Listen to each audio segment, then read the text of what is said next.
Boa noite. Eu até preferia que tu não saísse da tela, porque eu gosto sempre de estar olhando para alguém, sabe? Para mim é muito estranho dar aula olhando para um bando de bolinha. É assim, né? Então eu quero, em primeiro lugar, agradecer ao professor Ricardo Vasconcelos, né, pela oportunidade de estar ministrando essa aula.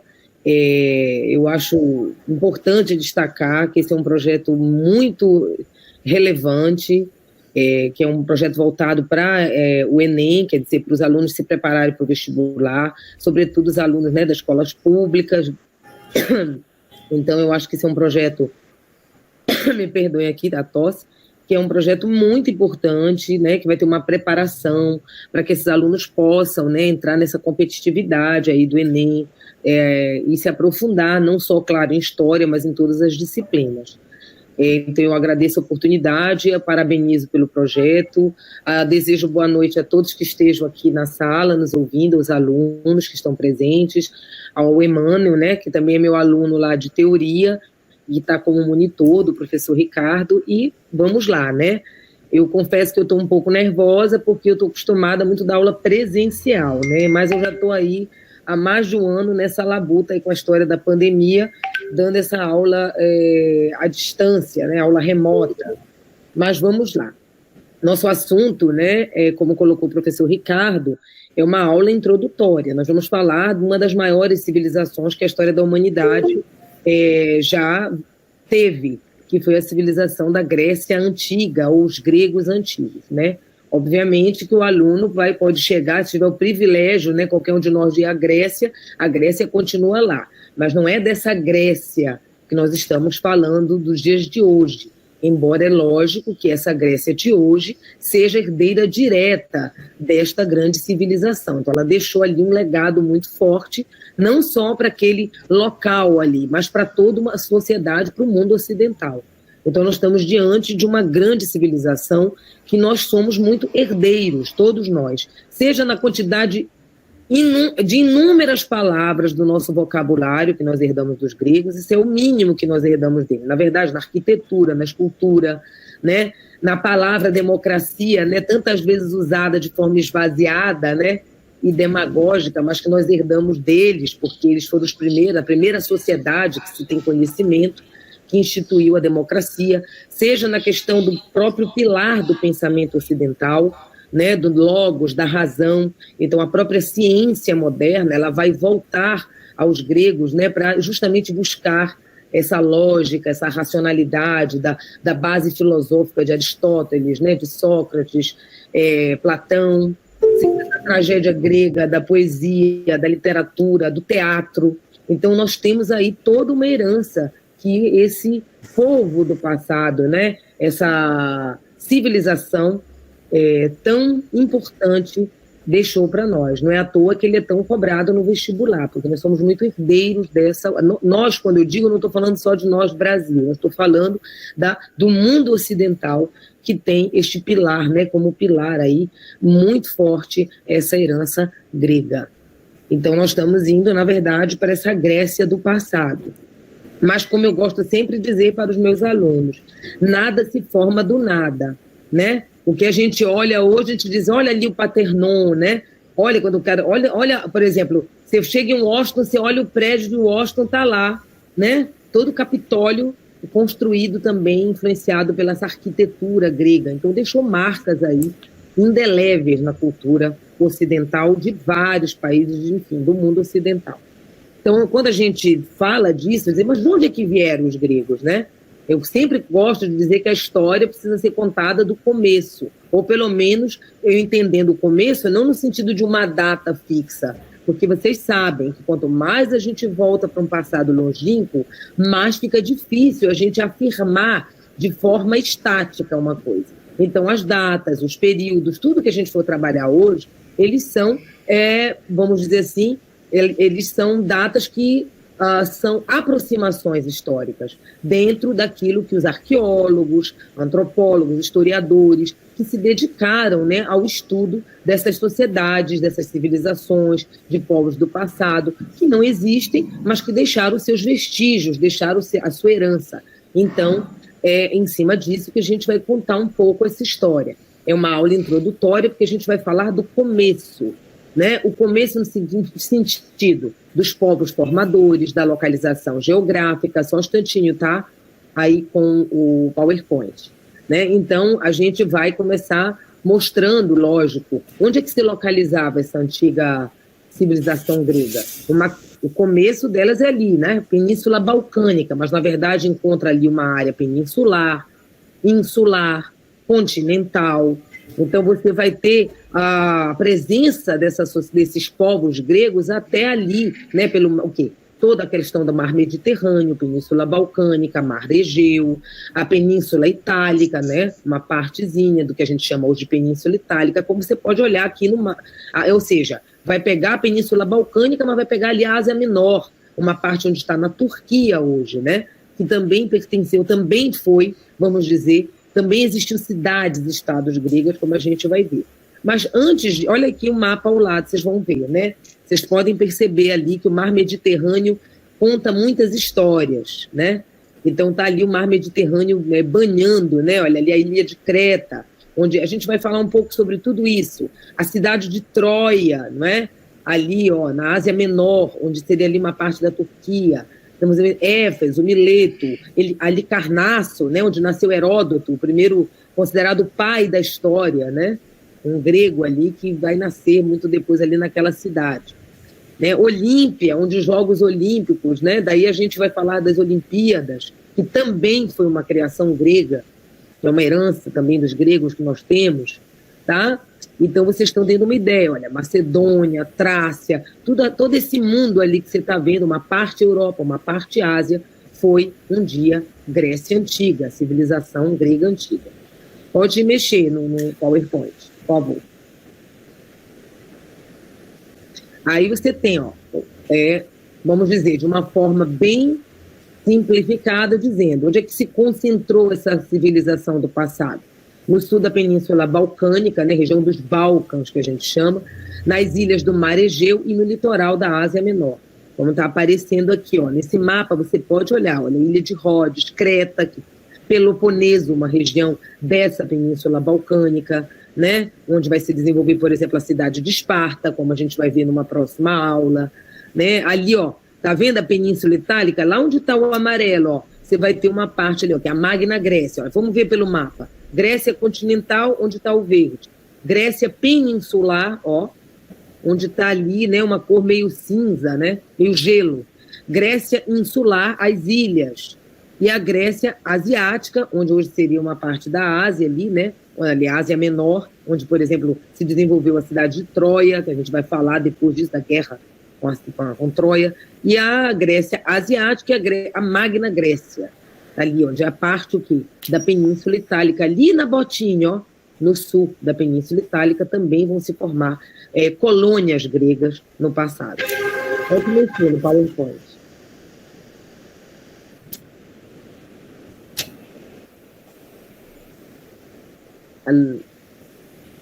Alô, cadê o meu assessor? Aí.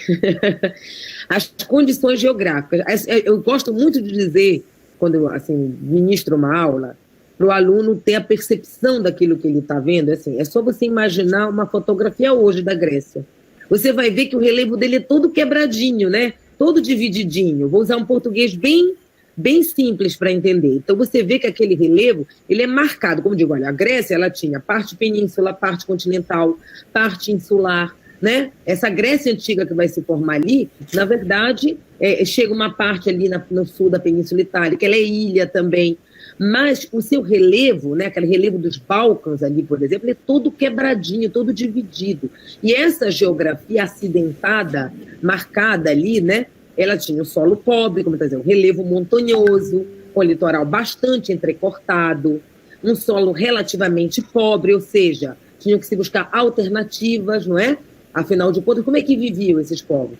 Não era agricultura, pastoreio? Como é que vai viver em solos pobres? Aí a gente vai ver, por exemplo, que uma parte vai ali mais para próximo do Egeu, onde vai se desenvolver uma cidade como Atenas, que vai ser a maior cidade-estado. Ali o mar e o comércio vai se desenvolver, né? Então, já a Esparta vai ser mais rural. Mas você percebe o quê? Que parte desse solo ele era pobre, então tinha que se buscar alternativas de sobrevivência. Aí você tem o sul da Península Balcânica e um clima mediterrâneo, né? Que é dado pelo mar Mediterrâneo. Então você tinha pesca também ali, né? Dependendo de onde você está olhando, dependendo de que cidade, estado irá se desenvolver. Vamos lá. As condições geográficas já passamos.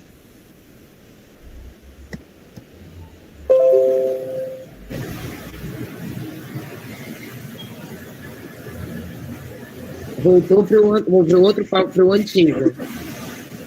Ô, André, tu vai ter muito trabalho de edição, tá? E nada de colocar o ao vivo, não, tá, André? Senão tu vai ver só.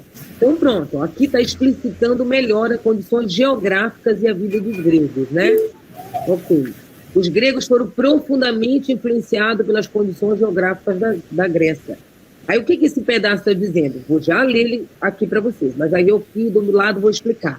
Esse território fragmentado, cheio de recortes, acidentes geográficos, com montanhas, com planícies, com ilhas, né, com essa coisa quebradinha e com esse solo, muitas vezes, não tão fértil, propício para a agricultura, isso possibilitou vários tipos de atividade e que cada cidade-estado, uma vez desenvolvida, tivesse ali, vamos dizer, características particulares.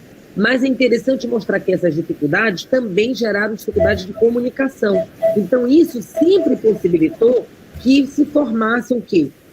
Territórios autossuficientes, colônias autossuficientes, que mais tarde virarão as cidades-estados. E o que eles terão em comum? Eles nem se chamavam de gregos, isso aí é um fato que é importante demarcar. Eles se chamavam de helenos, tá? Então, eles eram micênicos, eles eram aqueus, eles eram jônios, eles eram espartanos, eles eram dóricos, enfim. Mas o que os unificava? O que os unificava era falar a mesma língua, era ter uma mitologia em comum, tá? Então, na hora da guerra, eles se uniam, como a gente vai assistir numa próxima aula, né? Que vocês, depois, daqui a pouquinho a gente fala disso. Então, eles formaram comunidades independentes, primeiro comunidades gentílicas, que depois viraram cidades-estados independentes. Deu para entender? Eu espero que dê. Então, quer dizer, no início, você tem núcleos, a gente vai ver, que vão ser chamados gentílicos, que eu vou já explicar daqui a pouco o que é. Depois você vai ver a formação de cidades-estados autônomas. E como elas se uniam? Se uniam, se identificavam com o quê? Com a língua, com uma história ancestral em comum, mitologia, certo? Mas eram politicamente autossuficientes. E quando tinha guerra, se uniam para derrotar o inimigo comum. Então, os gregos foram profundamente influenciados pelas condições geográficas da Grécia. As dificuldades na comunicação levou a várias comunidades gregas ao isolamento e à formação de cidades independentes. A fragmentação geográfica da Grécia levou à formação de cidades-estados. Os gregos sempre viveram em cidades-estados. Cada cidade tinha seu governo e suas próprias leis.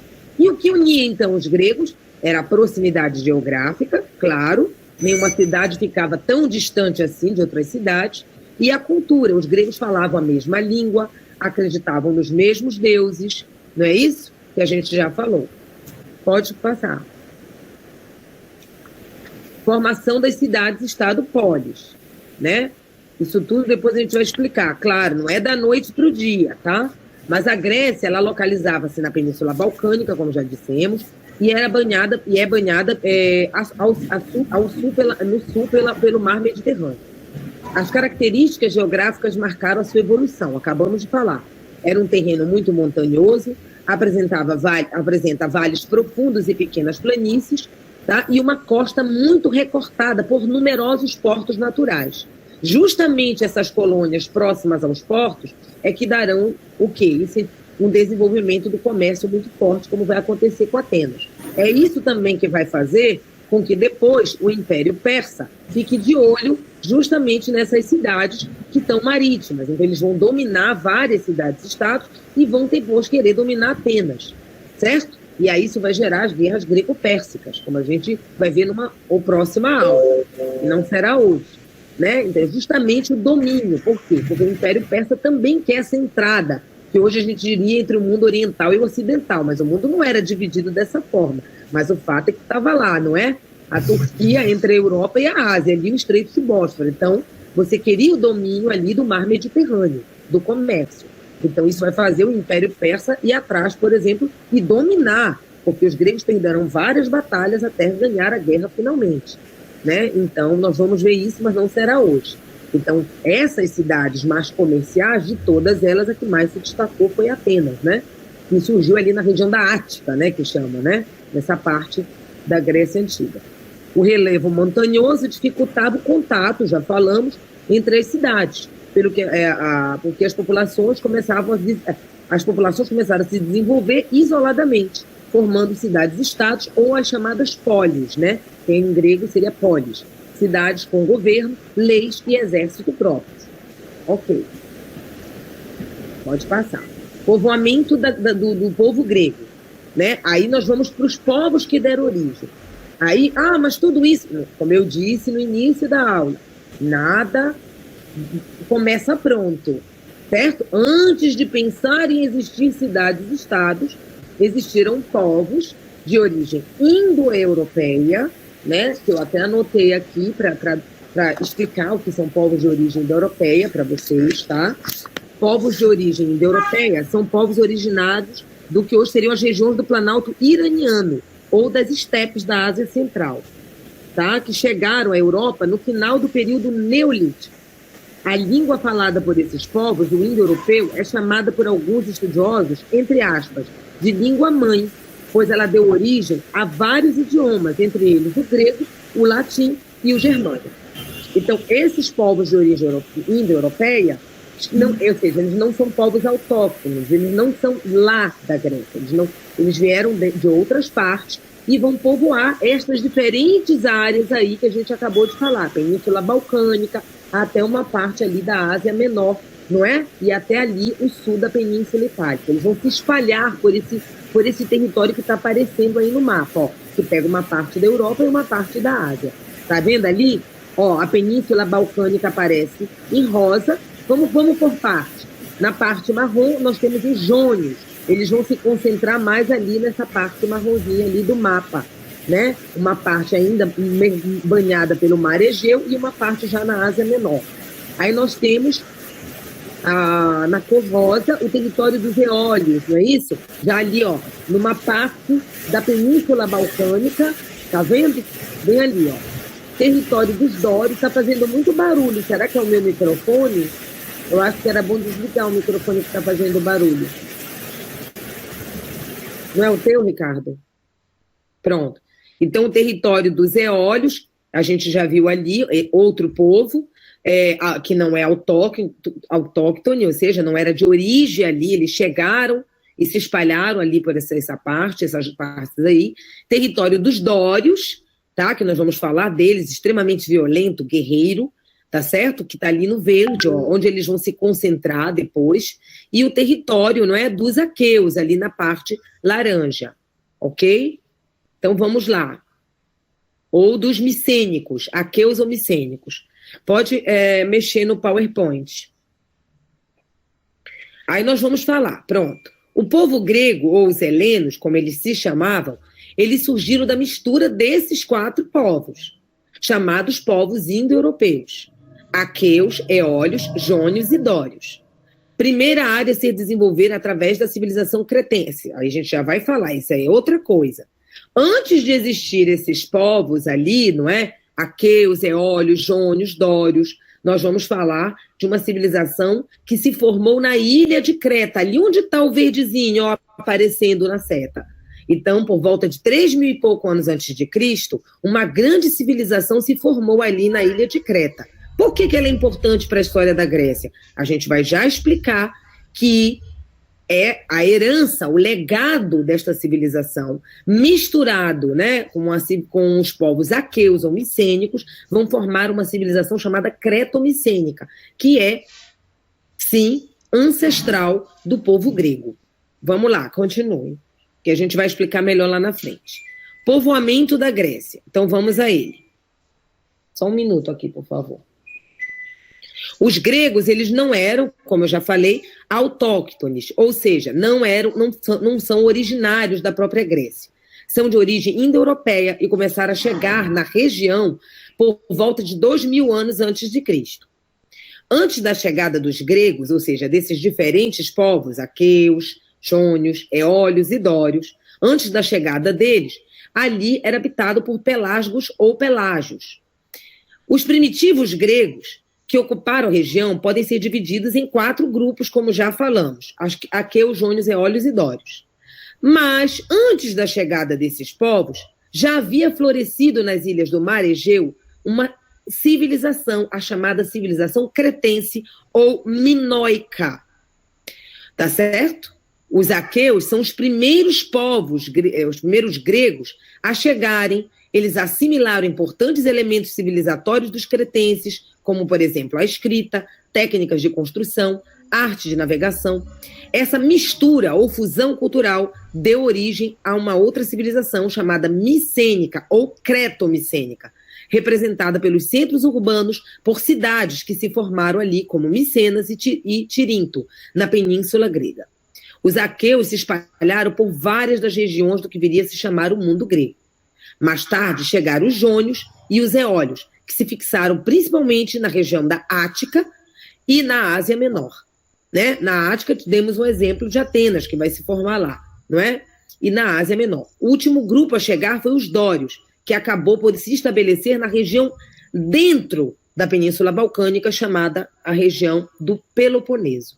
Não passe ainda o PowerPoint, deixe ele aí, né? Aqui tem muitas informações que a gente vai ter que destrinchar. Então, nós já sabemos que temos 4 povos que não são de origem daquela região, não é? Que não são de origem da Grécia ou da Hélade, né? Daqui, mas que são de origem indo-europeia, que vão se fixar ali. Esses povos são aqueus, jônios, eólios e dórios, certo? Eles vão chegar por volta de 2000 anos antes de Cristo. Antes, existiam populações, existiam povos, grupos humanos chamados pelasgos ou pelágios. Mas o que nos importa mais aqui é que antes desses povos, que vão ser o que vão formar os gregos, esses 4, se desenvolveu na ilha de Creta uma grande civilização, a civilização cretense ou minoica, tá? Por que é importante dizer isso? Esta civilização... professora, como é que eles sabem disso? Arqueólogos encontraram vestígios dessa civilização. Entre elas, o Palácio de Knossos, né? Os vestígios desse palácio, daquela história lá, né? Da mitologia grega que aparece o Minotauro, lembra? Então, aquela história mitológica que confunde narrativa mítica com narrativa histórica tem a ver com esses vestígios arqueológicos encontrados. Uma cerâmica belíssima, palácios, sistemas de irrigação, sistema de esgoto, ou seja, eles eram altamente desenvolvidos. Então, essa civilização, ela teve um auge. Então, ela, por volta de 3.000 anos antes de Cristo, já existia. Mas os aqueus só vão chegar lá muito depois. Quando eles chegarem ali em Creta, essa civilização já vai ter entrado em declínio. O que os arqueólogos acreditam, os pesquisadores? Que vulcões, terremotos, um solo que vai se empobrecendo pelo uso, vai levando a um declínio dessa civilização. E aí os aqueus, por volta de 1000 e pouco anos antes de Cristo, vão perceber a fragilidade e vão entrar e dominar. Só que vão se misturar, vai ter um processo de assimilação e miscigenação. E vão fundir essa cultura. E aí os aqueus que também trouxeram o quê? Elementos de desenvolvimento, por exemplo, a escrita, né? Os cretenses já tinham a escrita linear. E os micênicos ou aqueus também vão se influenciar e herdar. Então vai ter uma fundição de 2 grandes culturas que vão formar o que a gente chama de civilização cretomicênica, que seria vamos dizer, um pilar daquela civilização grega que vai se formar ali adiante. Espero estar sendo bem didática, né? Então, podemos passar aí, então... E aí, depois vai ficar mais claro como é que esses povos vão se espalhar e como é que vão formar, então, essa Grécia, essa Hélade antiga. Períodos da história grega, né? Esses períodos levam em consideração a formação do povo grego e as características básicas das suas civilizações. São divisões aproximadas, como eu disse ainda há pouco, e que não devem ser entendidas pelos alunos, né? Não devem ser observadas por vocês como de maneira estática, engessada. Porque uma descoberta arqueológica, viu, gente, ela muda essa cronologia. Tá dando para entender o que eu estou falando? Espero que sim, né? Como a gente está gravando, eu gostaria que alguém me dissesse sim, professora, que é para eu saber que eu não estou sozinha aqui falando. Depois o André que se vire para editar, né? Vocês estão conseguindo entender? Sim ou não? Cadê o professor Ricardo aí para dar uma assistência? Sim, professora. Obrigada, gente. Então, o que acontece?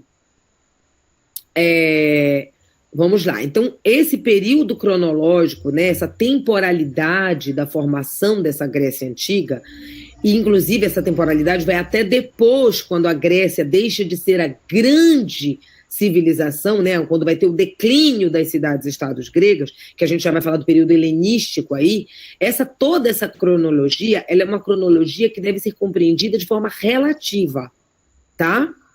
Porque não tem como você precisar, olha, aconteceu tal data, terminou tal data. Isso não existe na história, ainda mais quando a gente vai para um tempo tão recuado. Quanto mais o historiador olha para trás, mais, né, essas certezas ficam relativas, principalmente no aspecto cronológico. Então vamos aos períodos. Obrigada, Felipe. Vamos lá.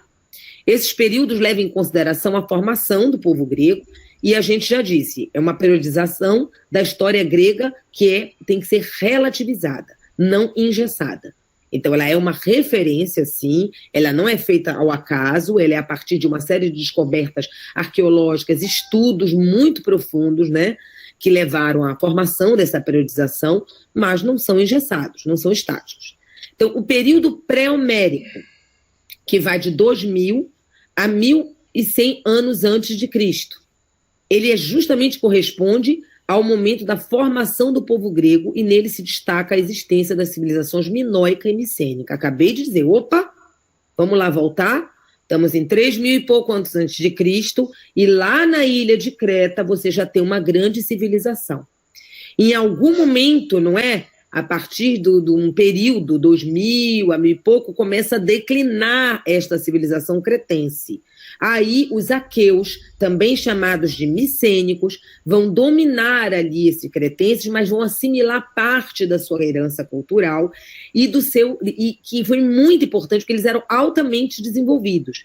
Então, eles já até comercializavam os cretenses com egípcios, com fenícios, né? Então, tinha metalurgia ali, fundição de metal. Então, os aqueus também eram desenvolvidos. Então, vai somar essa cultura. Inclusive, tinham escrita linear A, escrita linear B e escrita linear A. A gente vai ver. Então, isso vai mostrar, inclusive, que essa herança...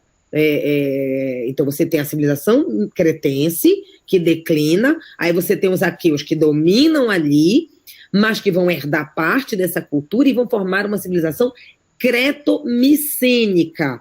E aí, esta civilização creto-micênica é justamente o período que a gente está chamando de pré-homérico, certo? Ele é essencial para construir uma herança, um pilar para a cultura e civilização grega, mas ele ainda não é o grego propriamente dito. Então, ele é pré-homérico. É a formação do povo grego está acontecendo. Aí você tem um período homérico. Por que esse nome Homero, professora? Ora, porque Homero nos leva ao poeta grego que escreveu 2 grandes obras, né? Que inclusive os alunos devem conhecer, porque virou filme, virou romance, virou inclusive, claro, com todo o direito das ficções aí que vão entrando na história. Mas está baseado nas 2 obras, né? Principalmente desse grande poeta Homero. E é por isso que a gente põe período pré-homérico, ou seja, período antes das obras de Homero.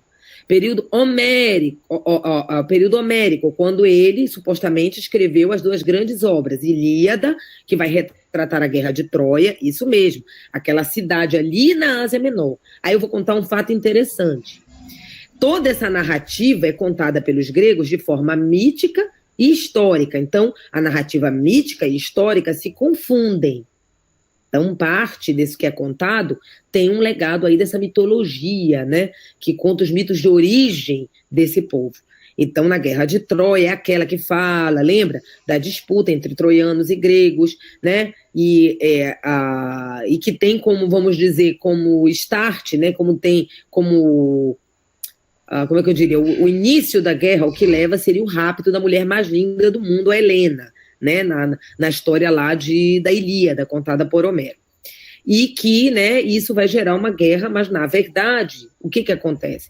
Os arqueólogos descobriram ali vestígios da cidade de Troia, o que mostra, sim, uma disputa comercial que existia. Era o domínio ali para a entrada pelo Mediterrâneo, o domínio comercial entre Europa e Ásia, que ali os gregos já estavam disputando com outros povos.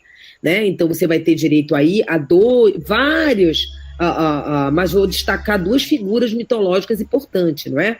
O Aquiles, aquele, não é, que foi mergulhado, segundo a mitologia, pelas ninfas num rio sagrado, mas o seu calcanhar ficou de fora. Lembra da história que virou filme?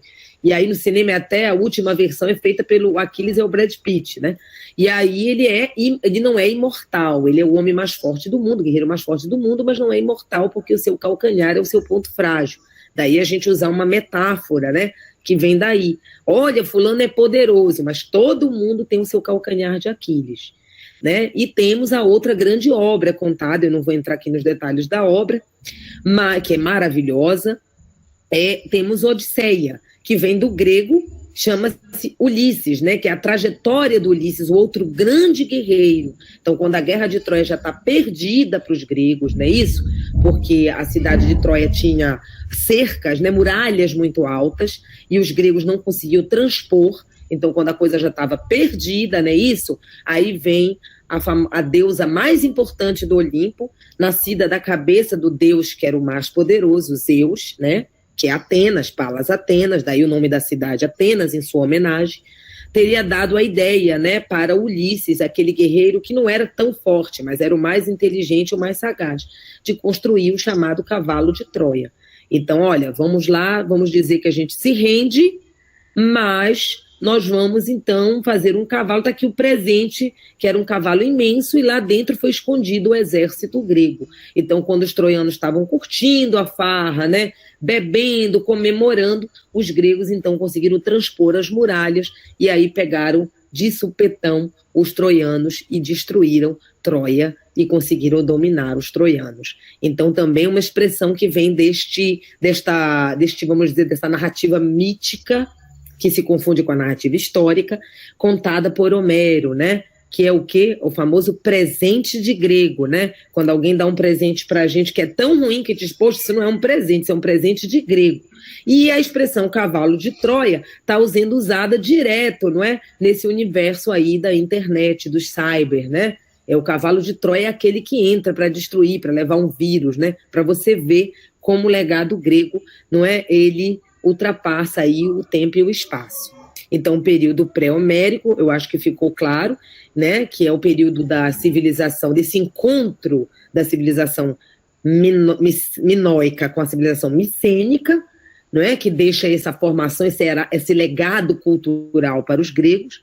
O período homérico, onde o Homero construiu as obras literárias de Ilíada e de Odisseia, que conta justamente a volta de Ulisses para casa, o guerreiro mais esperto, mais sagaz, né? E a volta dele depois de 10 anos fora de casa. E por que é Odisseia? Porque a trajetória dele, não é? É cheia de percalços.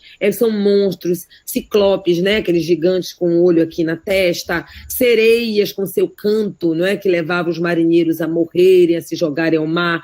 Então, é uma verdadeira odisseia, virou uma expressão também que a gente usa. Quando a gente tem uma semana muito difícil ou um momento muito difícil, a gente diz, nossa, eu vivi uma verdadeira odisseia. Porque o Ulisses, para chegar em casa, passou por uma série de percalços, mas como um bom herói grego, ele ultrapassou todos eles e foi vitorioso. Então, esse período homérico, que é de 1100 a 800 anos antes de Cristo, é caracterizado, na verdade, por grandes lacunas do conhecimento histórico. Mas os historiadores sabem que se tratou de um momento de recuo civilizacional devido à destruição dos micênicos pelos dórios. Aí vamos ao fato histórico desse período. O que vai acontecer?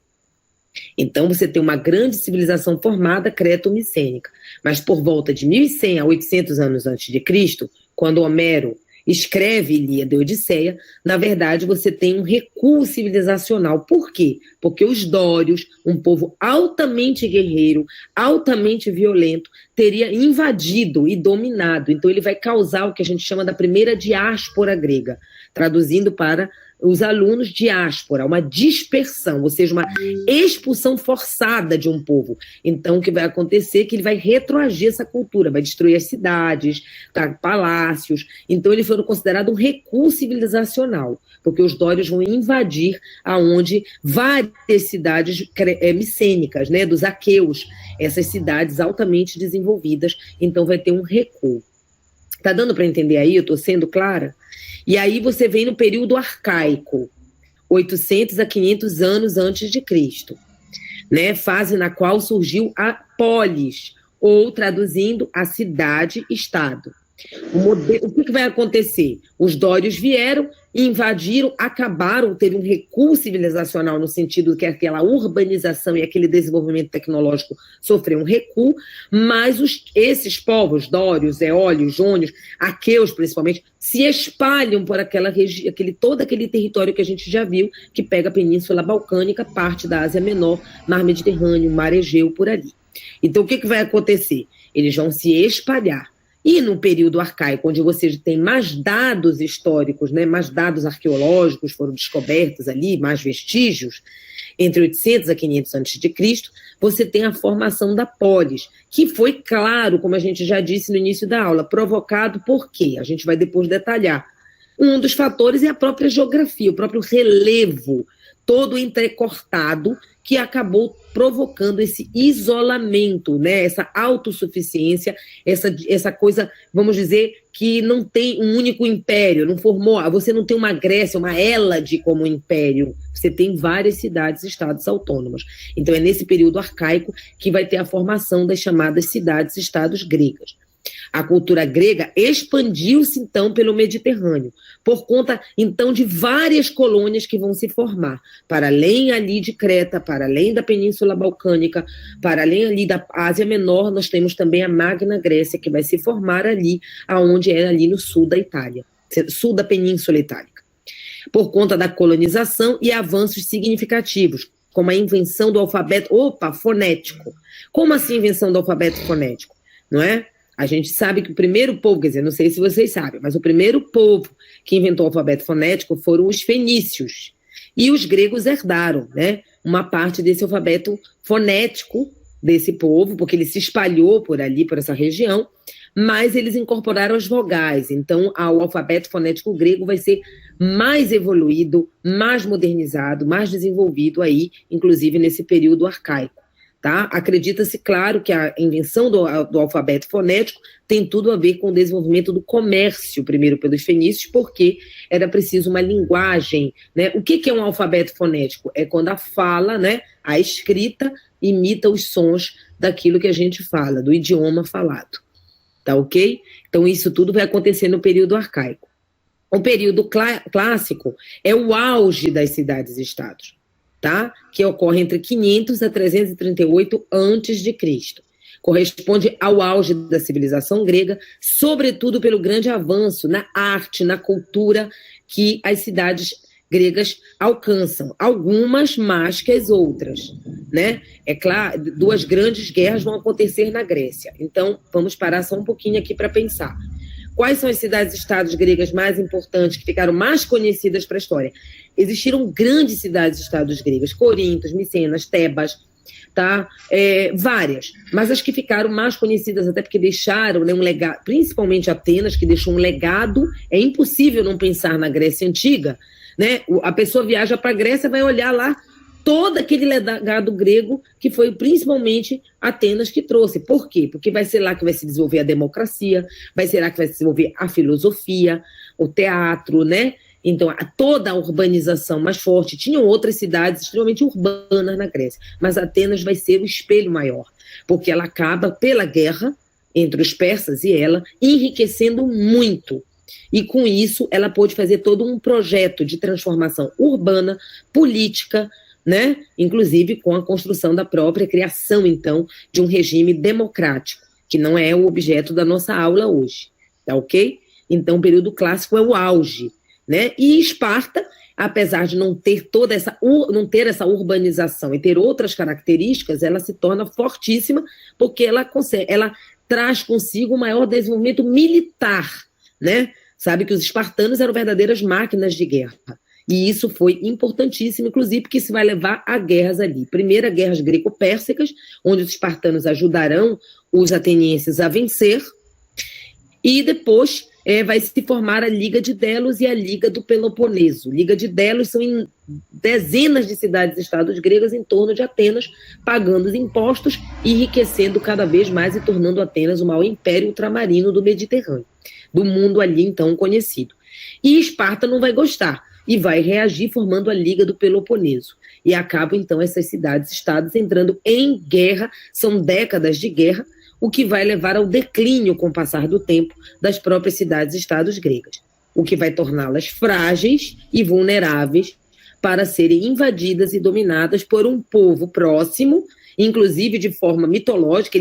Eles buscavam uma afinidade ancestral com os gregos, que são os macedônios, né? Na figura do rei Filipe II, que vai morrer e vai deixar o trono para aquele que entra para a história como um dos maiores generais da história da antiguidade, Alexandre, que entra para a história como conhecido como Alexandre o Grande. Aí nós já estaremos no período helenístico, que vai de 338 a 136 a.C., que é o declínio da civilização grega, que passa a ser dominada pelos macedônios, tá? Mas os macedônios, por serem encantados pelos gregos, né, eles acabaram espalhando muito da cultura helênica pelo mundo, inclusive até a Ásia, até a África, até o Egito Antigo, né? O Alexandre o Grande e depois os generais que vão, quando ele morre muito jovem, vão acabar também contribuindo para expandir a cultura helênica. Por isso que esse período é conhecido como período helenístico. Os responsáveis por difundir a cultura grega para o Oriente. Ao final desse período, então, quando, né, após a morte do Alexandre o Grande, esse grande império que ele formou vai ser dividido entre os seus generais, mas depois disso, né, virá então Roma e os romanos que vão transformar então a Grécia num protetorado romano. Ok? Esse é o período helenístico. Pode mexer no PowerPoint. Emmanuel? Estou aqui, está. Pode mudar. Professor Ricardo já mudou. Mas já é o final, não.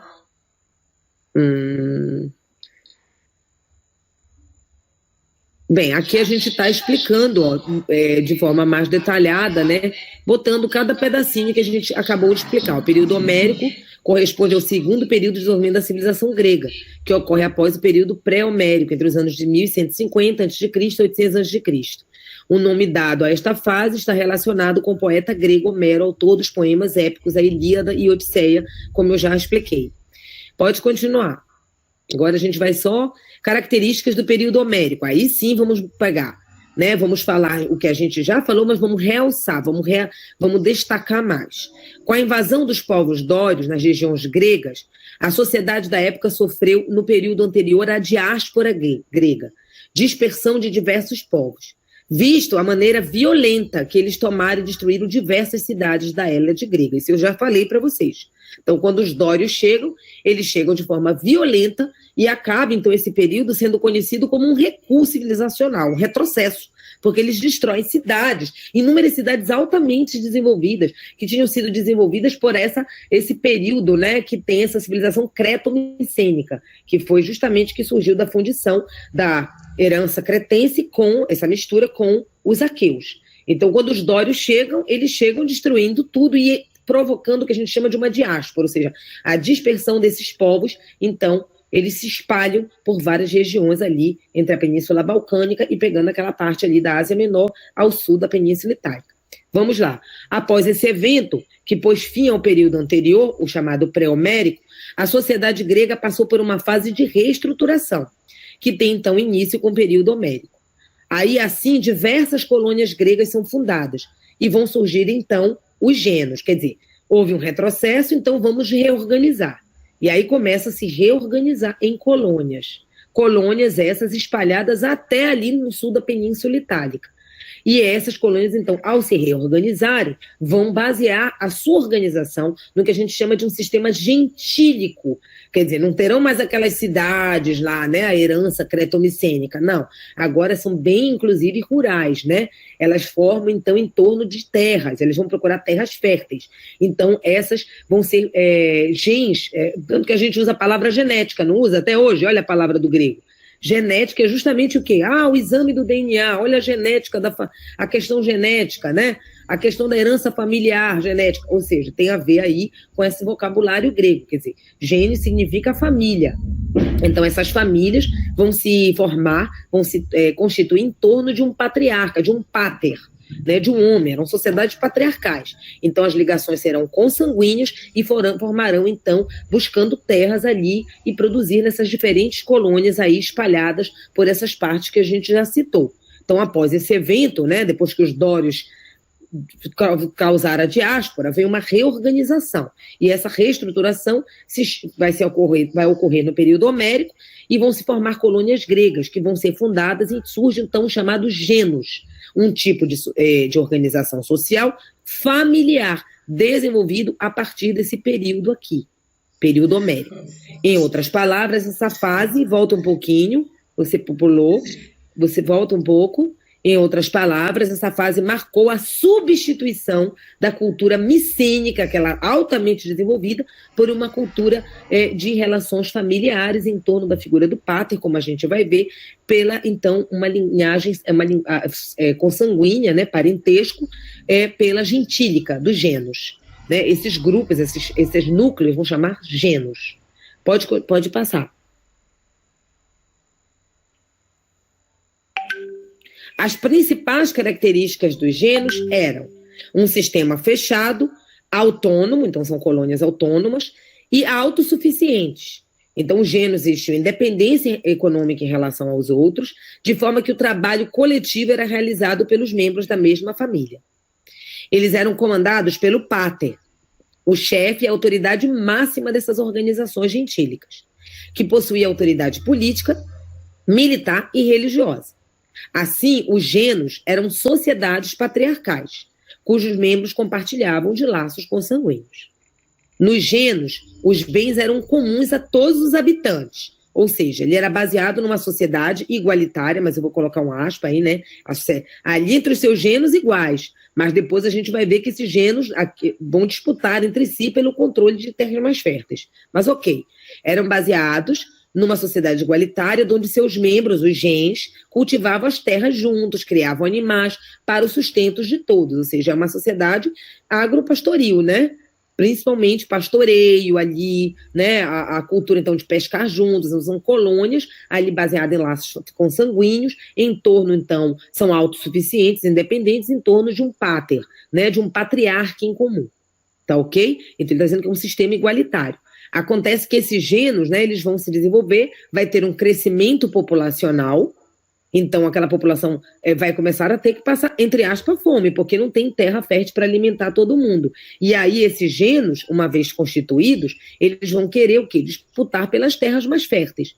Então acaba, então, mudando aí esse sistema, a gente vai ver, é quando vai ocorrer a formação das cidades-estados. Aí a gente vai entrar no período arcaico. Pode ir, Emmanuel. Eu estou terminando para a gente ver as questões, tá?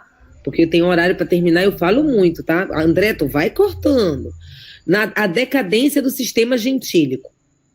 Aí tem vários motivos que levam à decadência do sistema gentílico. Esse em torno aí do pater, né? Essas famílias ligadas pelo laço parentesco, onde ele diz que eles pastoreavam juntos, plantavam juntos, né? Cultivavam juntos. Ok. Mas aí quais são os vários motivos que vão levando à decadência e à substituição pelas cidades-estados? Eu diria, aumento da população, porque aí como é que você vai fazer para alimentar toda essa população? Então começa pessoas, grupos de pessoas a migrarem para outros locais para formar outras colônias, e isso vai levando à fragmentação cada vez mais política e geográfica, porque tem a ver com relevo, né? Então a geografia já é fragmentada, ela possibilita isso. E aí, não cabendo mais muitos genos numa mesma parte para explorar a mesma terra, começam as disputas entre eles. Então, isso aí vai fazer com que eles procurem outros locais para sobreviver, esses genos, e vão dar origem às cidades-estados. Mas vamos lá. No entanto, esse sistema de organização econômica e social entrou em decadência, levando à segunda diáspora grega. A primeira diáspora foi provocada pelos dórios. A segunda diáspora vai acontecer aí, não é, do período homérico para o período arcaico. Por quê? Porque o aumento populacional, mais uma vez eu digo, não cabe todo mundo dentro desses genos para se alimentar dessa terra. Não vai ter terra fértil para todo mundo. Então começa um grupo, até porque eles começam a disputar os genos, as terras férteis. Então vai ter o quê? Entre aspas, uma segunda diáspora, aquela expulsão forçada. Você vai procurar outros locais. E aí você se espalha e vai procurar outros locais que a próprio relevo entrecortado possibilita, então, a constituição das cidades-estados autônomas na Grécia Antiga. A desestruturação das comunidades gentílicas ocorreu porque a população foi crescendo e almejou melhores condições de vida, como eu disse ainda há pouco. Assim, com o passar do tempo, o trabalho nos genos não suportava alimentar toda a população. Da mesma forma que ocorreu na primeira diáspora grega, ou seja, a fundação de diversas colônias no período homérico, esse fator também é propulsionado com a dispersão de diversos povos, dando origem a importantes cidades-estados como Bizâncio, Marsella, Nápoles, Siracusa, dentre outras.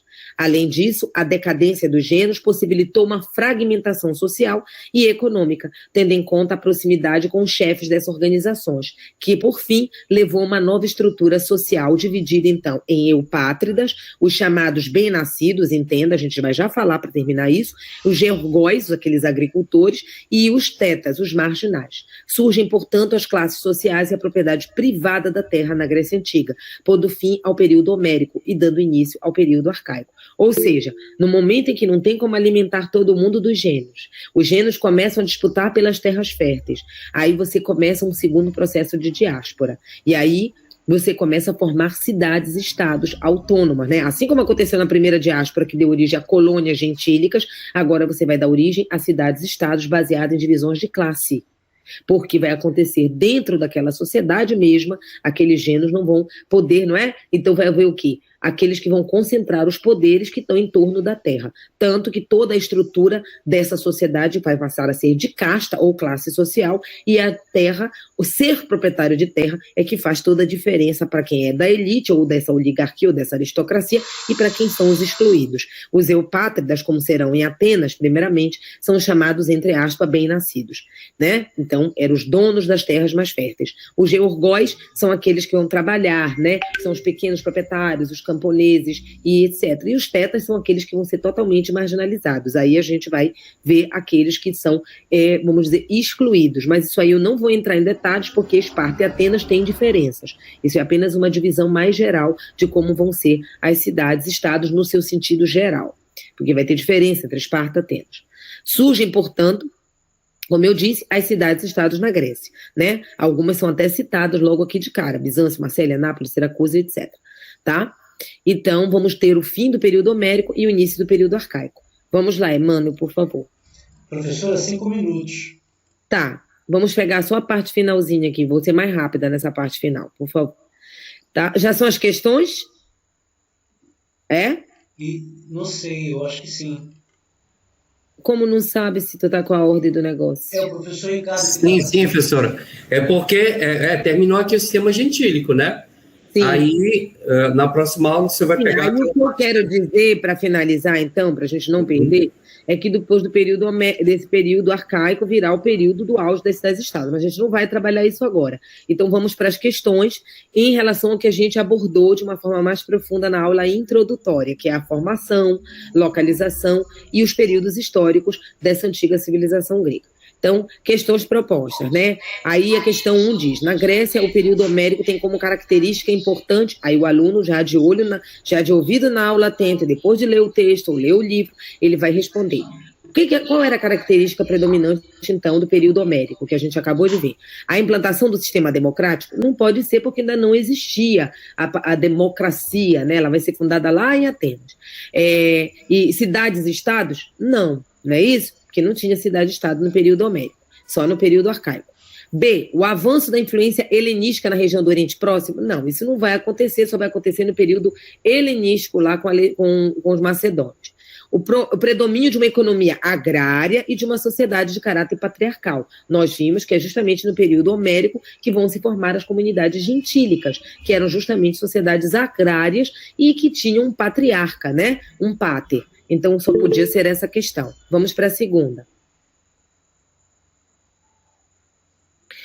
Durante o período pré-homérico da história da Grécia Antiga, ocorreu o que os historiadores consideram a formação do povo grego, composto da fusão cultural de diferentes povos que habitavam as regiões da Grécia continental e Ásia Menor. Quais dos povos abaixo não teve participação na formação do povo grego? Essa era muito fácil, né? Então, quem são os povos? Aí o aluno ia, Jônio e Eólios participaram, porque a gente sabe que são 4 povos, não é isso? Os cretenses também tiveram responsabilidade, por causa do quê? Da herança lá da civilização cretense ou minoica. Micênicos também, são os aqueus, né? Os dórios também, que foram que causaram a diáspora. Então, só sobram os latinos, que na verdade vão ser a origem do povo romano, nada a ver com os gregos. Então, era a questão a que não teve influência, né? Certo? Então, todos os outros ajudaram a formar os povos gregos, menos os latinos. A outra questão, 3. A partir de 1200 a.C., os micênicos, ou aqueus, iniciaram um processo de decadência que levou ao desaparecimento da civilização. Além de estar relacionado a desastres naturais, como terremotos, esse fato muito provavelmente teve ligação com a chegada de um outro povo indo-europeu, a Península Balcânica. Estamos falando a civilização creto-micênica está no auge.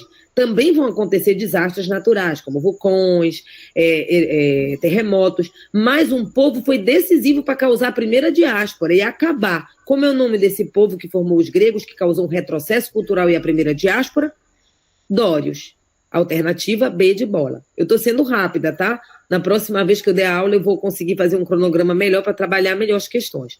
No processo de formação da cidade grega ou polis grega, os parentes mais próximos do pater transformavam-se nos integrantes das chamados os bem-nascidos, né? Os melhores, né? Os eupátridas. Termo grego significava o bem-nascido, entre aspas. Logo em seguida, havia os georgoi, os agricultores, aqueles que vão lá, né, trabalhar na terra, porque quem é elite não pega com a mãozinha no pesado, né? Essa era a visão do grego, que muito os portugueses, né, da herança que vem acaba entrando aí, o brasileiro tem muito isso, vai ser um outro debate, que formavam a classe dos pequenos proprietários de terras, que são os georgoi, que de terra ainda existente. Por fim, no extrato mais baixo dessa formação social estavam os tetas, os marginais. Tiraram a questão, não posso corrigir. Caiu. Que não tinham qualquer tipo de propriedade agrícola. Essa configuração da cidade era decorrente de uma forma social mais primitiva, antiga, conhecida como... Qual é, gente, a questão? Me ajude a fazer.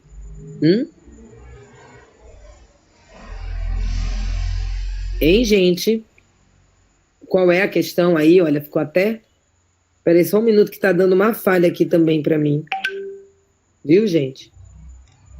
Eu não estou mais conseguindo nem... Alguém consegue responder essa pergunta? Porque disseram que a gente tem que... Os alunos têm que... Letra E, professor. Muito bem, comunidade gentílica, né? Por quê? Vamos lá. A configuração que eles estão falando é do tempo qual? Hein, gente? Dos eupátridas, é quando vai ter o quê? Vai deixar, não é? De ser aquela comunidade gentílica que começa a ter as divisões sociais, não é isso? Né? Essa configuração da polis grega era decorrente de uma forma social mais primitiva ainda, antiga. Não podia ser regime feudal, que não tinha feudalismo, muito menos capitalismo, não era uma servidão coletiva e nem era escravismo ainda. Então, eram comunidades gentílicas. E a quinta questão, qual é? Sumiu para mim, viu, gente? É por isso que eu demorei a responder, porque eu estava tentando ler a questão por aqui. Porque para você estava aparecendo, estava para mim, já não está. Ó. Agora também está muito pequenininho para mim. Entre os séculos 8 e 6 a.C., os gregos e a civilização grega conheceram uma notável expansão com a criação de cidades ou colônias em torno do Mediterrâneo e do Mar Negro. Sobre esse processo, é correto afirmar o quê, gente? Tô cega, eu tenho que ler aqui, tá? Na minha questão. O que é correto afirmar? As colônias... Eu vou ir direto ao ponto, porque já são 19h31. Então, o aluno ia olhar o que ele está falando, séculos 8 a 6 a.C.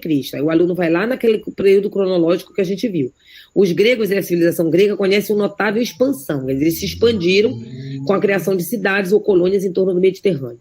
Então, a questão alternativa seria certa. A colônia grega insere-se no contexto de expansão imperialista de cidades-estados como Atenas, pois assegurava a arrecadação de tributos e o controle político da metrópole sobre suas antigas cidades aliadas. Tá? Eu peço desculpa, mas essas duas últimas questões, para mim, ficou apagado, não estava aparecendo na minha tela de computador. Talvez seja uma falha com a minha internet e tal. Aí eu tive que olhar a questão aqui no meu celular, que o Ricardo já tinha me ajudado e a gente fez junto.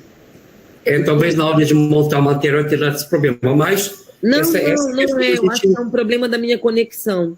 Ah, tá. Essas duas últimas, aquele último momento que eu li a quarta e a quinta, ficou em negrito para mim, entendeu? Aí eu não estava conseguindo, aí eu tive que olhar no meu celular, porque você me mandou aqui pelo Zap. Gente, agora, esse material ele vai ser disponibilizado para os alunos, né, em forma da apostila, né? Quer dizer, toda a sua explicação da aula em PowerPoint, ele vai gerar uma apostila com essas questões. E as questões vão com gabarito, ok? Tá, eu queria só dizer... Essa é uma aula introdutória de Grécia Antiga, tá? Isso é uma coisa que precisa ser maturada pelos alunos, no seguinte sentido, de ler, né? Eu não tenho livro físico, mas tem muito material, né? O próprio professor Ricardo vai disponibilizar o material do ProEnem. Então, esse material é fantástico, porque justamente são questões do vestibular, é o material usado, o conteúdo programático no vestibular. Então, o aluno lê, ele pode assistir depois a aula, e a gente vai continuar a Grécia Antiga, porque a Grécia, a civilização grega é um assunto muito grande, tá? Principalmente, eu disse para o Ricardo, até essa parte introdutória ela é muito longa e a gente acaba tendo que correr. Então, eu peço desculpa aí, é a primeira vez que eu estou participando, tá? Então, eu peço desculpa por qualquer falha. Eu também vou maturando, vou me acostumando aí com as ferramentas, né? Com toda essa, vamos dizer, o ritmo dessa aula, que é o diferente. E eu espero contribuir aí para o ensinamento de vocês, da formação de vocês, tá? Eu agradeço. Professora, a gente agradece muito, tá? A sua aula com certeza não vai ser a única, é a primeira de uma série de aulas aqui na revisão, tá bom? Agora, infelizmente, aqui a fila anda, né? Então, mas olha, eu quero dar aula de Esparta e Atenas e das guerras, tá? Isso, agora... não pode tirar de mim, porque quem começa a Grécia tem que ir com a Grécia... Não, com certeza, com certeza. Só que agora eles vão ter que trocar o chip deles, meu Deus, de história para literatura. Gente, beijo no coração de vocês. Obrigada, muito obrigado. Ricardo, obrigada, alunos todos. Beijo, Emmanuel, muito obrigada também. Beijo, André, beijo a todos, alunos e alunas presentes. Boa noite. Boa noite a todos.